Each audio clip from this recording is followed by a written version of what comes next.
Hello, everyone, and welcome. We are waiting just a minute to allow a few more people to stream into the room virtually and for us to go live on Facebook. So we will get started in just a couple of minutes.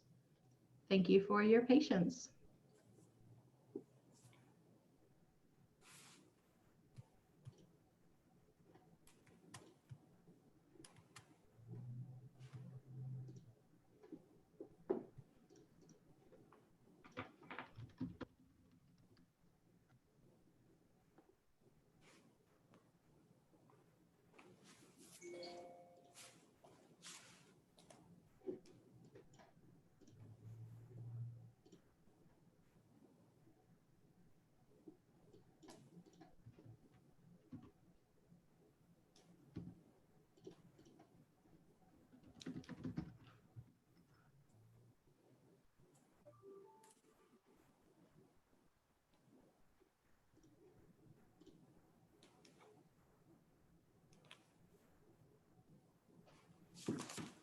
For those of you that have just joined us, we're going to wait about one more minute to get our link to the Facebook streaming going, and then we will get started.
All right. We are now live on Facebook. So welcome everyone and good afternoon.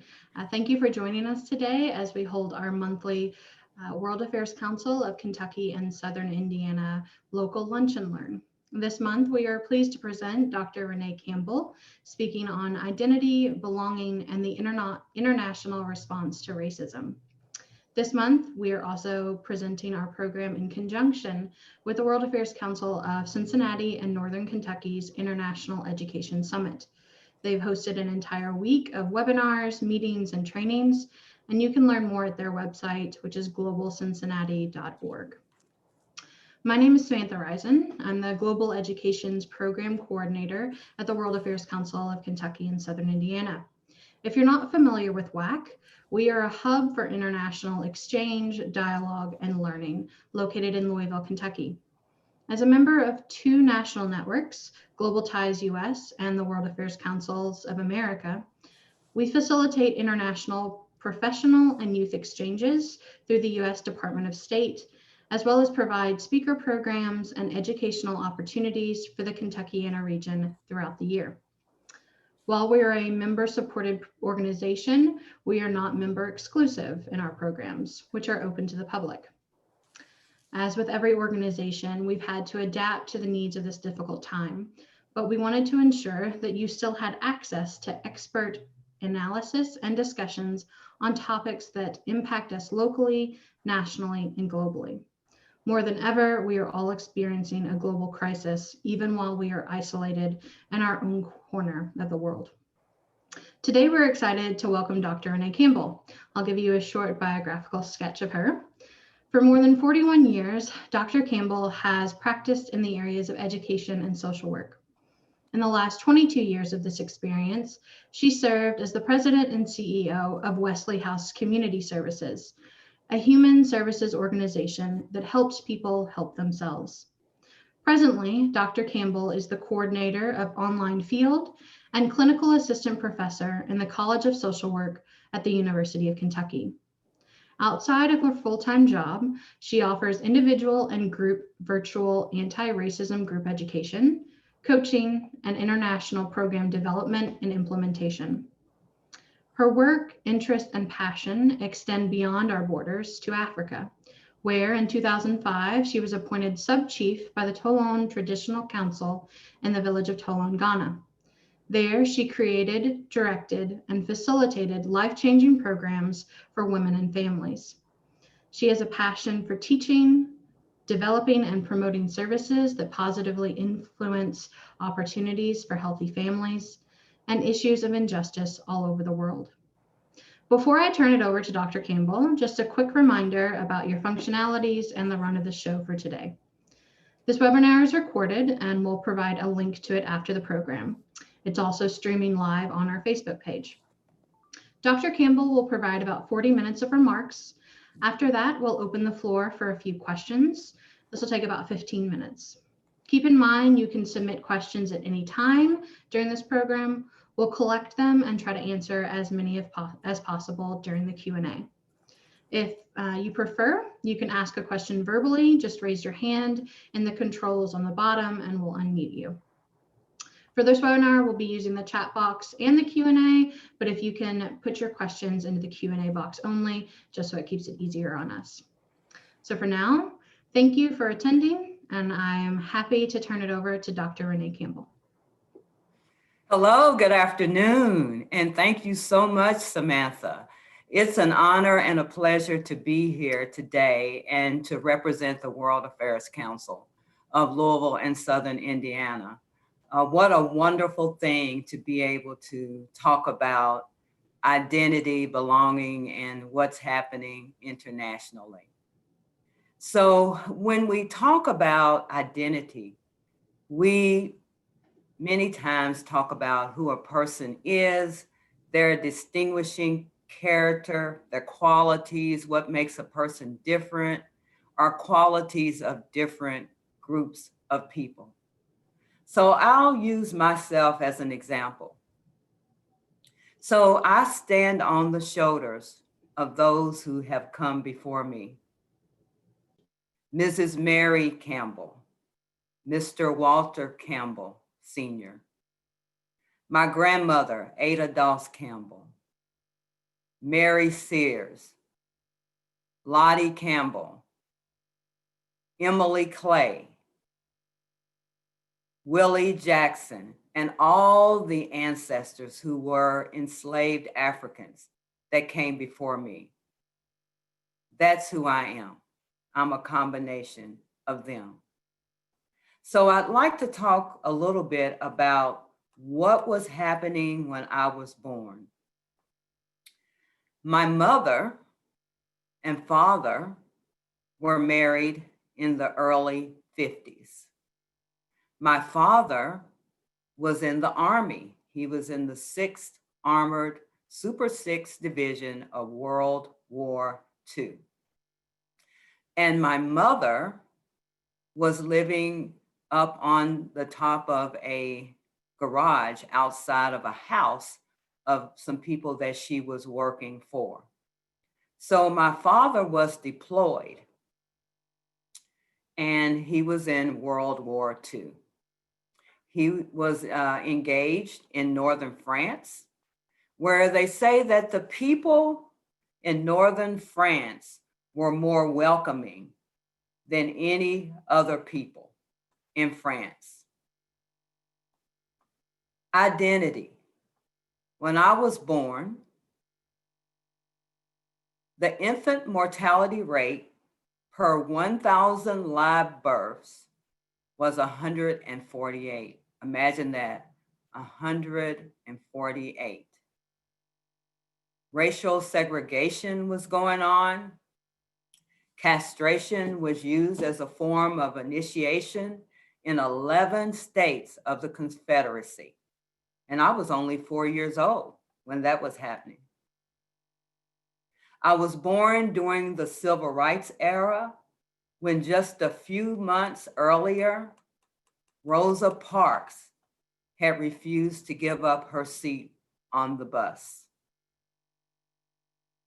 I was born at a time when 10 to 11,000 Blacks were kept from the voting rolls in 12 parishes between 1956 and 1957. Just think, I was age 1 and 2. So that was my identity then, a premature Black baby born at an Army hospital, Fort Carson Army Hospital. 4 pounds and 12 ounces is what I weighed. And my father, who was deployed and in the Army, I'm the daughter of that 2-year-old who was orphaned because his mother was put in a mental institution and died there. So one point I'd like to make is that identities change as we evolve. So I had my identity when I was born. My mother had her identity as being a wife and a mother. My grandparents had their identity as being hardworking people. But I really recognized my identity when I was a little girl living in a country town called Adairville, Kentucky, along with my 4 other siblings and my grandparents and my mother and my father. My identity there was that people always looked at me as being a mature 6-year-old. Can you imagine a mature 6-year-old? And so they would laugh and tell their jokes and recognize me because they thought that I was so mature. So that was a part of my identity. It was also a part of my belonging. My first experience with racism was when I was on a bus in Adairville, Kentucky, going to Russellville, Kentucky. I was with my mother, and we were going to Frankfort, Kentucky, where her mother lived. And so I recognized the water fountains in the bus station. And I asked my mother about going to get a drink of water. And she pointed out to me that I could not go and get a drink of water out of one faucet because I was Black. That was really the first time that I had realized that I was different and that I didn't belong to the whole group or the group that individuals said was important. So we had humble beginnings. We lived across the street from the school where Black people attended, and it was called Adairville Training School. So there was no busing during that time. So all I had to do was to go out my front door and go to that school, but that school was for Black people. I can remember that I always felt just a little different when I was little. And one experience that I had was a defining experience for me was when I was in the 3rd grade and I raised my hand because I was so excited that I had the right answer. Well, the answer was wrong and the teacher let me know that the answer was wrong. When she did that, all of the children laughed. And so when they did that, I was very embarrassed. I was so upset because I thought I'd gotten the right answer and I didn't get the right answer. And tears came to my eyes. So at that point, I decided that I was going to be quiet and I was not going to ever answer any more questions in class. So sometimes when unfortunate things happen to you, it really affects your sense of belonging. And that affected my sense of belonging for a very long time. So, what is a sense of belonging? Belongingness is a need to be accepted by members of a group. It can be family, it can be friends, it could be coworkers, religious groups, etc. And, as human beings, we have an inherent need to want to belong. And I did not feel like that I belonged at that time when I got that wrong answer. So there are a lot of things that affect people's sense of belonging. And it can be different for different people. For me, it was getting the answer wrong in that class and then having the students laugh at me, feeling so embarrassed. And so I felt different. But sometimes the messages that we get are not just as overt. Sometimes we get subtle messages about whether we belong or not.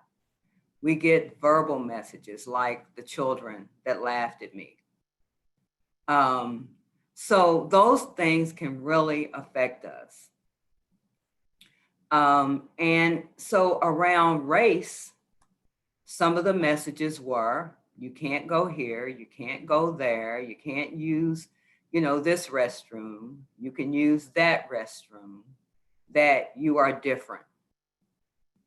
As a girl, a little girl, a part of my identity was being quiet. But of course, that being quiet was influenced by that wrong answer that I gave in class. Another part of the identity was being shy. And I guess that was true, that I was. And then the other one was being peculiar. So a family member actually said that I was a little peculiar in her opinion. So there are people that can influence how we feel about each other and our sense of belongings. Many times this happens when we're in school. It can happen when we are in different groups. There are a lot of different ways that can happen.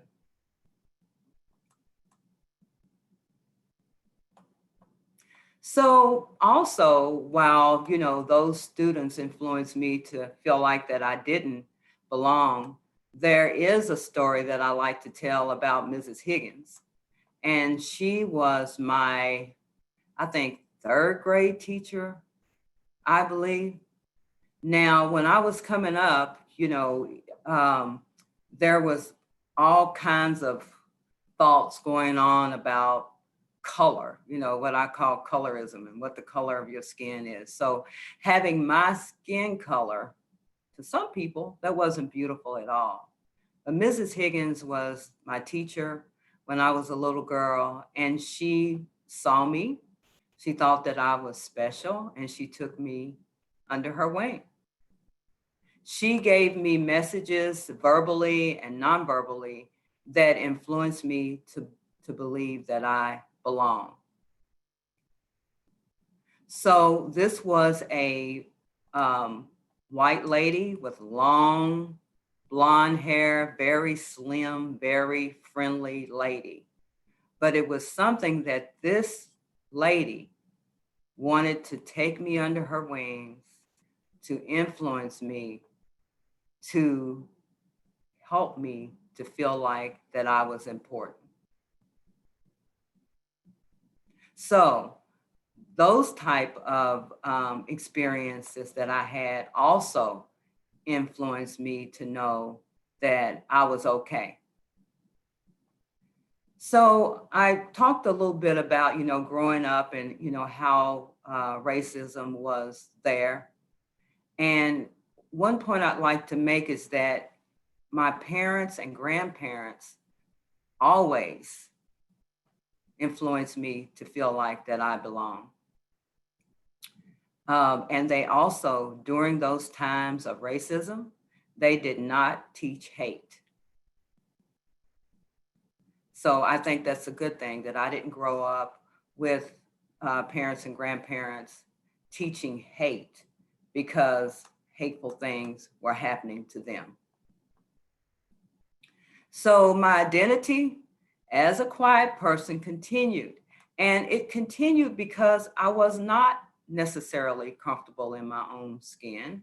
I didn't necessarily want to take any chances or to speak out or anything, but I was able to find a space for myself.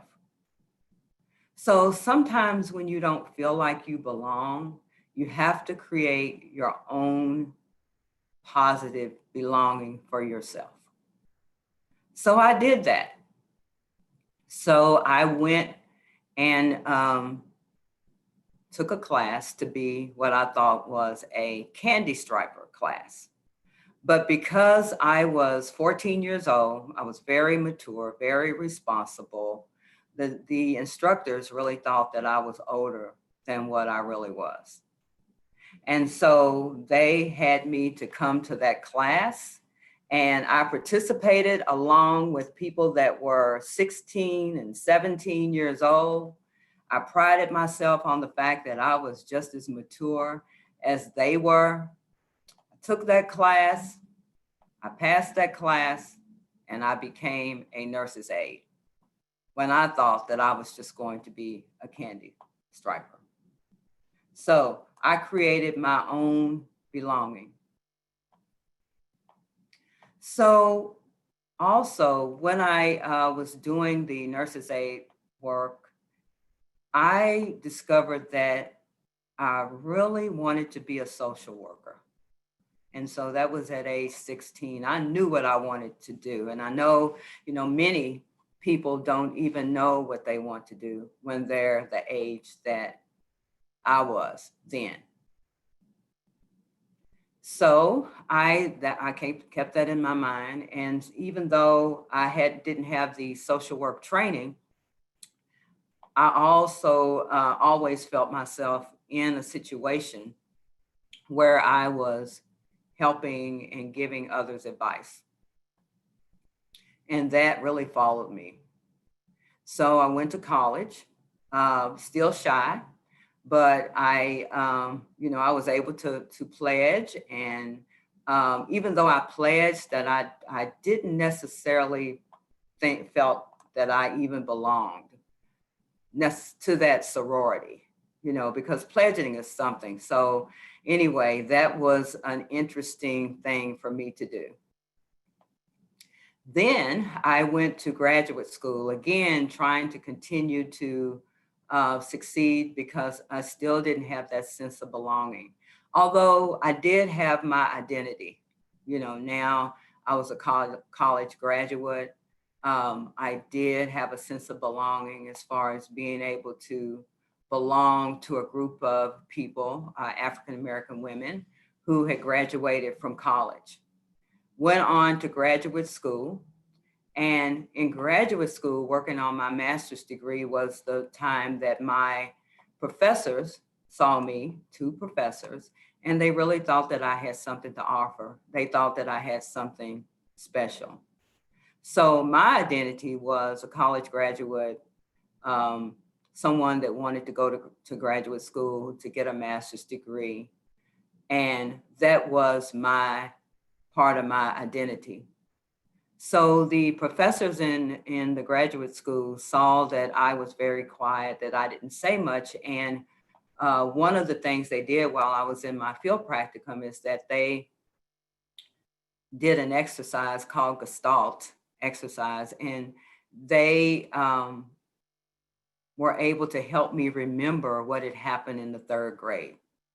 And that those children had laughed at me when I got the wrong answer. And so the question they asked me is, Renee, how long are you going to let those 3rd graders control you? And a light went off and I said, not any longer. So that was a breakthrough. That was a breakthrough for me. And so here it was. Now I had a voice, which really helped my sense of belonging, which really helped my identity, because I started to be a person that spoke out and had an opinion.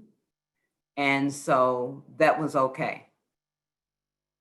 So that helped my sense of belonging. It also helped my sense of identity.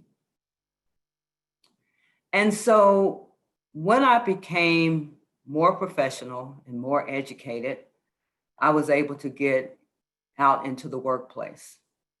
And there are a lot of things that happen when you get out into the workplace, and you do discover how you behave as a professional and how you behave within your own skin as a professional, how you behave around your friends, how you behave around your colleagues. And so I carried myself as a professional.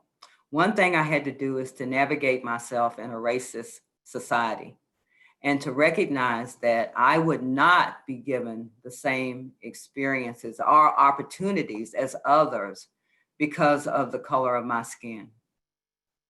And so one of the things that I was doing, and I was doing this before I even knew that there was a word for it, and is living and having a double consciousness experience. And if you don't know, Dr. W.E.B. Du Bois, in his book called The Souls of Black Folks, talks about having a double consciousness experience. So this is an individual whose identity is divided into several facets. And I quote him: "It's a peculiar sensation, this double consciousness, this sense of always looking at oneself through the eyes of others, of measuring one's soul by the tape of the world that looks on in amused contempt and pity. One ever feels his two-ness as an American, a Negro, two souls." So like I said, I was living this double consciousness before I even had a concrete definition of what that is. And so I found myself assimilating to succeed. And when I talk about assimilating to succeed, for me as an African-American woman, there's a lot of ways you assimilate. And I think that many of us didn't necessarily realize that we were assimilating. For instance, when I was in my teens, I got a perm. I didn't get a perm to make my hair curly. I got a perm to make my hair straight and to make the edges straight. Why would one do that? Well, because it was not accepted for you to have an afro or for you to have braids.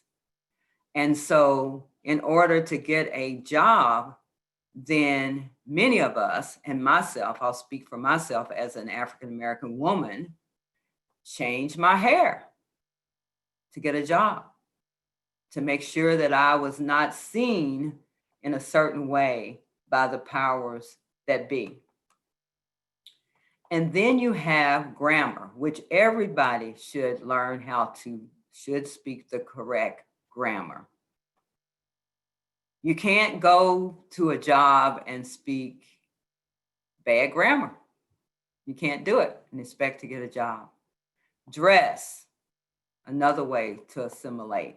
So, dashikis and African attire and things like that hadn't always been accepted at all.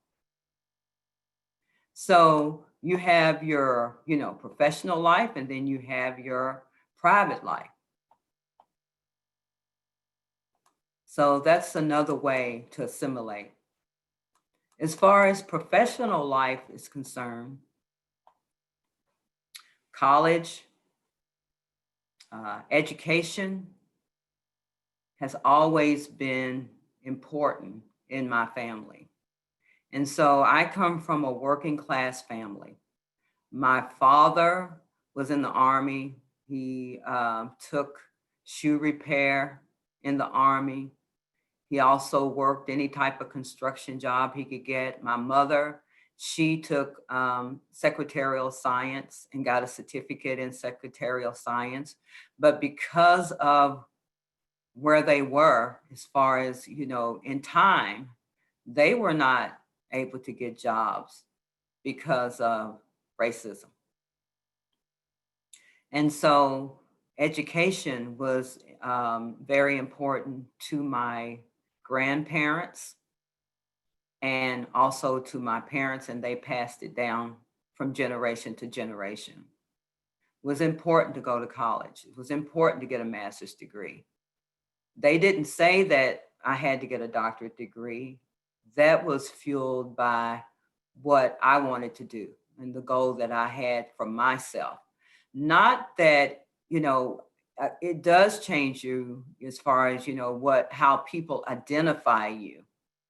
I'm still don't know if it really helps or not sometimes, because we have continued, racism, stereotyping, etc., that often keep individuals like me from being able to exceed or as much as others do. Because I learned a lot about what's going on in the world, what's going on with women, what's going on with Black women, what's going on with Black people, I have been often inspired, which also increased how I identify, because I'm a person that likes to help people, and I'm also a person that sees things that need to be done. And if I can do those things, then I begin. Sometimes I don't necessarily know how it's going to happen, but I make sure that it does. So a part of my identity has been helping women. So back in the early 1999, I was able to sit in the living room with 3 or 4 friends of mine and to start a program called the Louisville Clothesline Project, which is a project that brings attention to widespread abuse of women by having women get together and decorate color-coded shirts that let people see the abuse that they've experienced. And that project stayed around for over 20 years.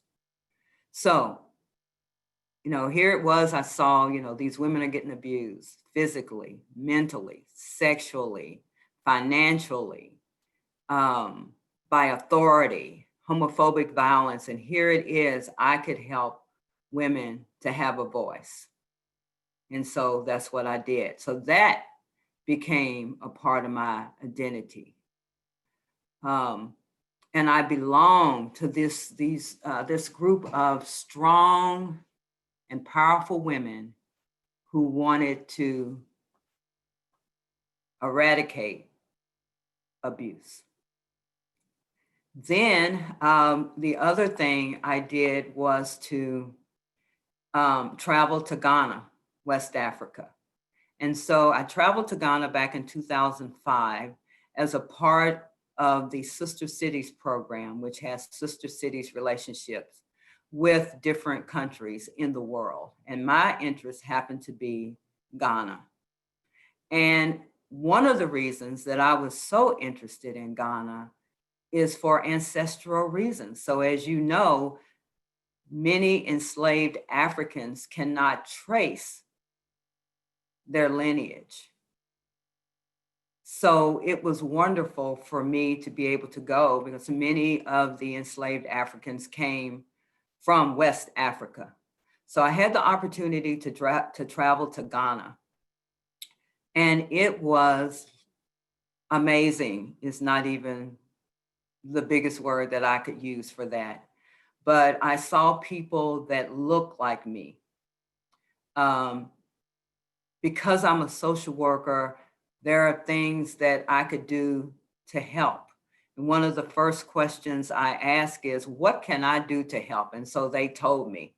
I was able to come back to Louisville and to raise some money for a internet program and send that money back. And then by that time, they had decided that they wanted to make me a development chief in the village of Tolan, Ghana, West Africa, which is one of the poorest villages with the highest number of street children.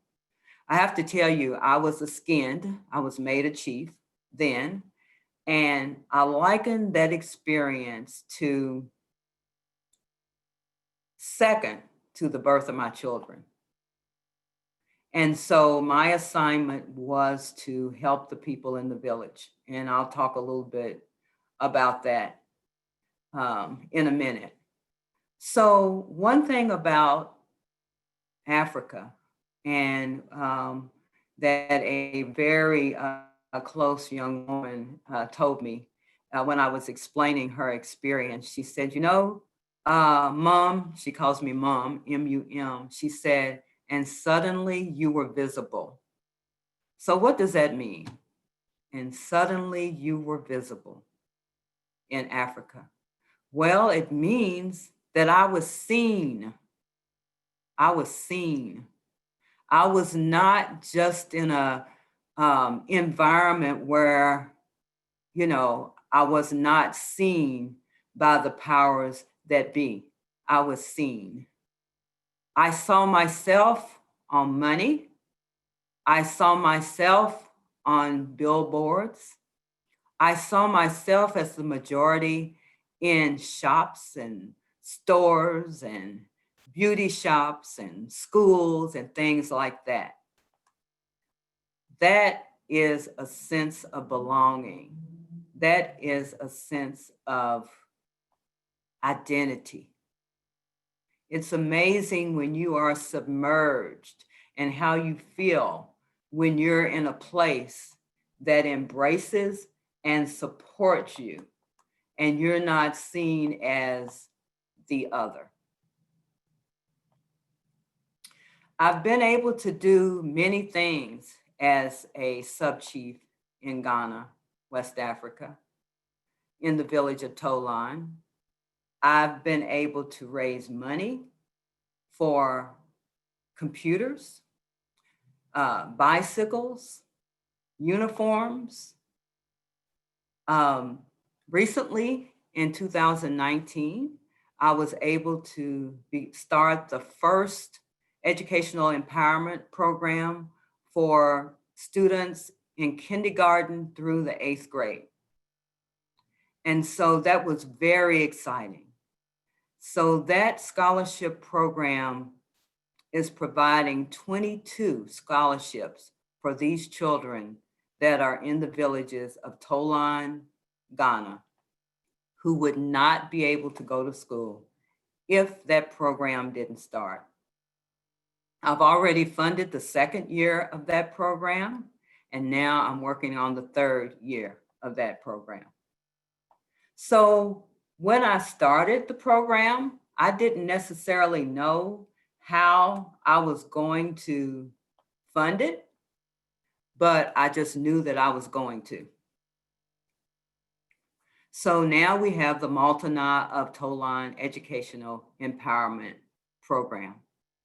My plans were to go this past August and to visit the families of those recipients of the scholarships, but because of the virus, I was not able to go. But I'm still in contact with them. I have pictures of them receiving their scholarships. Parents are happy. I just was able to provide a mask up initiative for children and parents that are in the village of Tolan. So the work really continues, and it's something that I am going to continue for the rest of my life. So in closing, as far as identity, belonging, and a sense of purpose. One thing I'd like to leave with you is that poverty does not mean failure. That it's very important to recognize the importance of spirituality. Also important to utilize support systems. Learn from the elders. Elders, people my age, people that are older than you, many times have something to offer you. Create and maintain a positive self-talk. We have to make sure that we say nice and positive things. Also, to embrace and document successes and to leave the comfort zone. So I'd like to leave you with this, and this is from a person, Dr. Joseph McMillan, who was the professor emeritus at the University of Louisville, and he asserted that that significant others have an influence on individual success and are almost as important as the individual's perception of self. If a person thinks and believes strongly that one can accomplish a goal, and that one significant others believe that person can accomplish a goal, and that individual internalizes the significant others' belief, along with the individual's belief that it can be accomplished, then the individual can and will accomplish the goal and succeed. Thank you again, and I sincerely appreciate the opportunity to present to you today. Thank you so much, Dr. Campbell, for a really fascinating view into your life and your responses to identity and belonging. We have a few questions that have rolled in. We also had some questions that were submitted ahead of time, a few of which came from our very own Global Citizenship Scholar students, so students here locally that are in 9th and 10th grade. So I'm excited to have you answer some of their questions. One of their questions that came in was, how can we be allies to those who feel like they don't belong? Okay, allies. So I think that one thing that is very important is to listen to those people that feel like they don't belong. Listen without interruption and also without making them explain, just hear them. And then when you hear them, think very carefully about what your responses are going to be and how you think your response might influence them. That's really good. So listening, so not jumping in with conclusions or your own stories, but really listening and then thinking about how your responses influence that person. Great. Yes. We have another one. What are your thoughts on how America can move forward given COVID, division, and racism? Wow, you know what? That's a big challenge. That's a big question. Mm-hmm. So, as far as let me talk about the racism one first. I think that there's a lot to learn from individuals that don't have any idea about what racism is. And so what I like to tell my students is to immerse yourself in information, data, and make sure that while you are submerging yourself, that you don't just read the things that are comfortable for you. Read things that might be an alternative opinion and think about what that opinion says and speaks to you. And to also have conversations with individuals that have experienced racism and listen to them, again, without necessarily responding, but actually hearing them. As far as COVID is concerned, I mean, I'm really sorry that things have happened the way they have and that the responses weren't quick as they should have been and that there was no plan. Going forward, you know, that's kind of water under the bridge, even though you don't want to forget what happens. You don't want to forget that. It's important to remember what happened, but it's also important to have a plan going forward and to support those that do have a plan, and to make sure that you know who your elected officials are across the board, what the decisions that they make affect you, and don't just talk about them, but do something. Get out of your comfort zone. That's great advice. It propels us into another question one of them asked, which is, what organizations in the Kentuckiana region have demonstrated their commitment to racial justice and equity, in your opinion? Well, let me see. I know they're standing up for racial justice. I think it's SURG, Surge.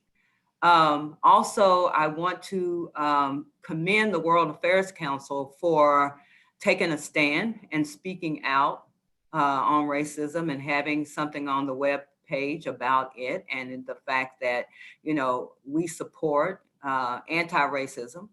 Also, I know that the Mary Byron Foundation Project has also made a statement. I think it's, good for people to make a statement and then have action. And so that's what I've seen a few organizations do. And I don't know all of them, but I do know the ones that I have just noticed recently. And then there are some schools, colleges that I know that are making a concerted effort. And I know that because I teach at one of the schools, and are making a concerted effort to educate around the issue of racism and to make changes. You can't just talk about it and define it. You have to make changes, kind of put your money where your mouth is. I think that's a really important part, because it's pretty easy to put out a statement or just, post those black squares on Instagram. That's right. It's easy to do those things, and the harder, more deeper, important work is actually doing the actions that support racial justice and equity. Absolutely. So that's a really good point. Someone asked, have you had any conversations with anyone in Ghana about the recent protest in America? What were their thoughts? Oh, they thought it was terrible. They're crying for Black people, and all people that are being hurt by this. Of course, many enslaved Africans came from that area. When I was there, I was able to walk the trail of the enslaved Africans and actually go through the door of no return. So I'd like to say that the people's hearts in Ghana are hurting, and they don't want their brothers and sisters treated the way that we're treated, and they want it to be better for us. Yeah, thank you. Deborah asked, you spoke of your double consciousness. Did the fact that you are a woman complicate that even further? Well, I would say that it was, all of it. Yes, woman, Black woman. Yeah. And I don't know if I want to use the word complicated. I guess it was just a part of it, being a Black woman. Yeah, I can imagine all of those different identities and wrestling with all of them.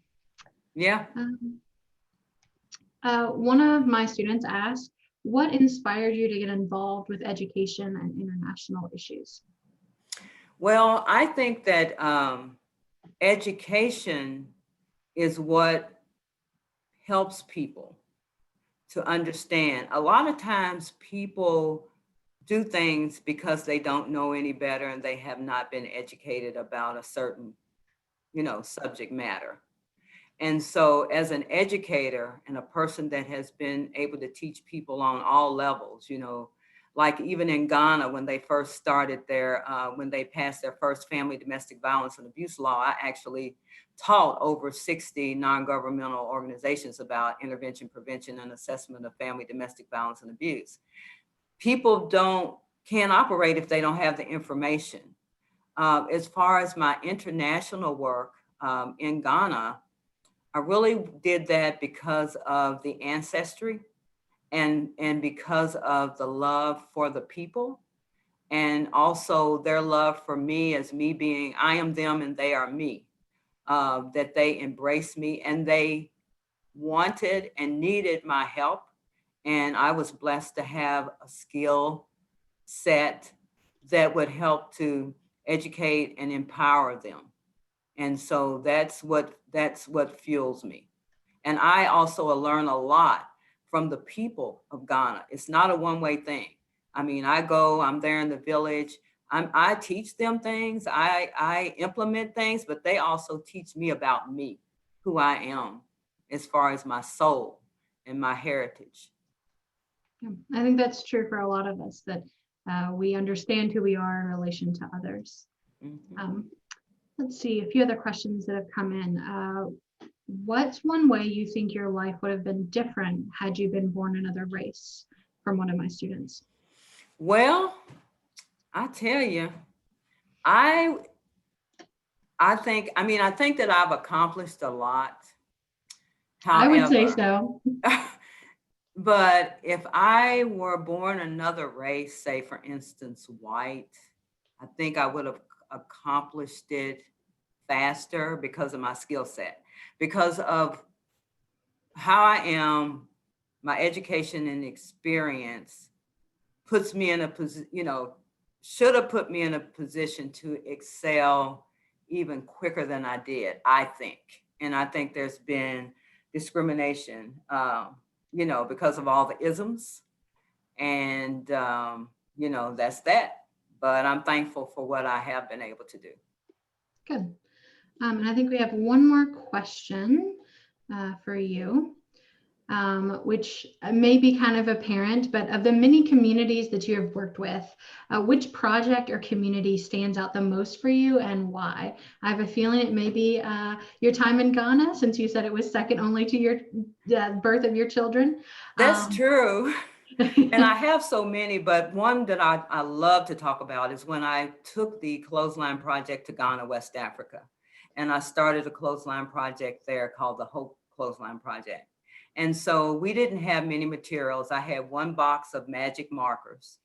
And the women, when I visited before, told me that they wanted to start a project. And so when I came back, I was able to bring some things, but we actually had to get bolts of material and cut out shapes of shirts in order to have shirts, symbolism of shirts for the women to decorate.